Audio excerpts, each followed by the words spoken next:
Bismillahirrahmanirrahim. Assalamualaikum warahmatullahi wabarakatuh.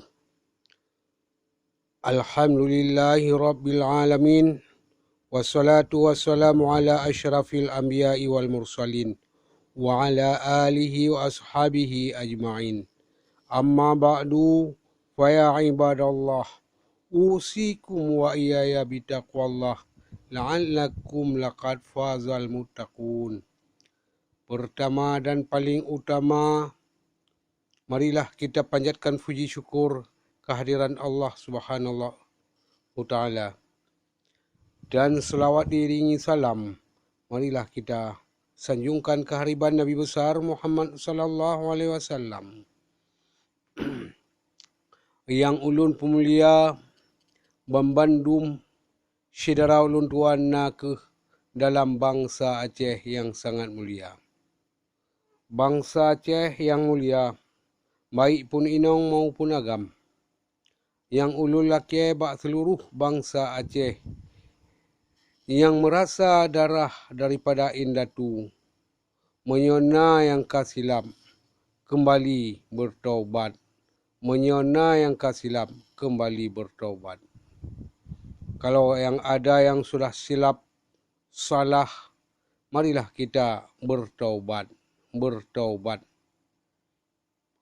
Bertaubat daripada kata-kata kita untuk kemuslihatan hidup kita di dunia dan akhirat.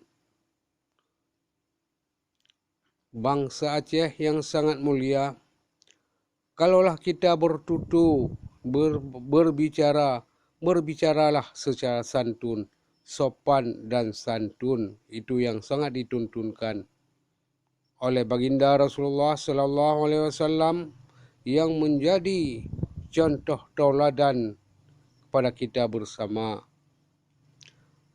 Sedangkan Nabi utusan Allah Subhanahu wa Ta'ala tidak pernah berkata-kata kotor, tidak pernah berkata kasar.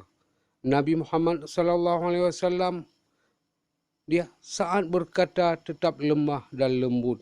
Kenapa kita umatnya selalu berbicara kasar, berbicara kotor? Marilah kita bertobat. Kita kembali kepada ajaran Nabi Muhammad sallallahu alaihi wasallam. Mari kita tauladani kehidupan Nabi besar Muhammad sallallahu alaihi wasallam. Yang terutama yang sangat-sangat saya ajak saudara-saudara saya yang sudah pernah berbicara pada di YouTube untuk menghina, mencaci maki dan sebagainya, berkata kotor dan berkata kasar. Marilah kita kembali kepada jalan yang baik, jalan yang benar, berkata dengan baik, berkata dengan sopan. Saudaraku yang mulia, tinggalkanlah, jauhkanlah sifat amarah.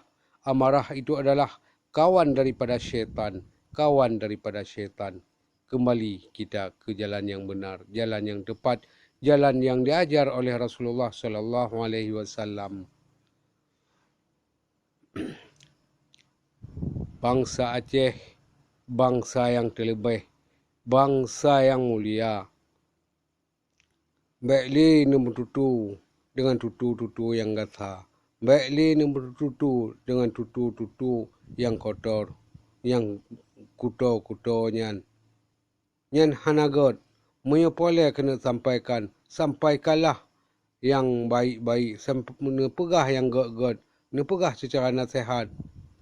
Yang lemah, yang lembut, sehingga orang yang dengar senang berhati. Baik orang yang dengar sakit hati. Itu orang yang terasa yang tanya pegah.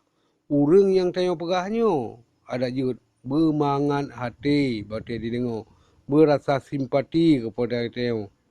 Baik tak minta lawan, baik tak minta musuh sesama Islam.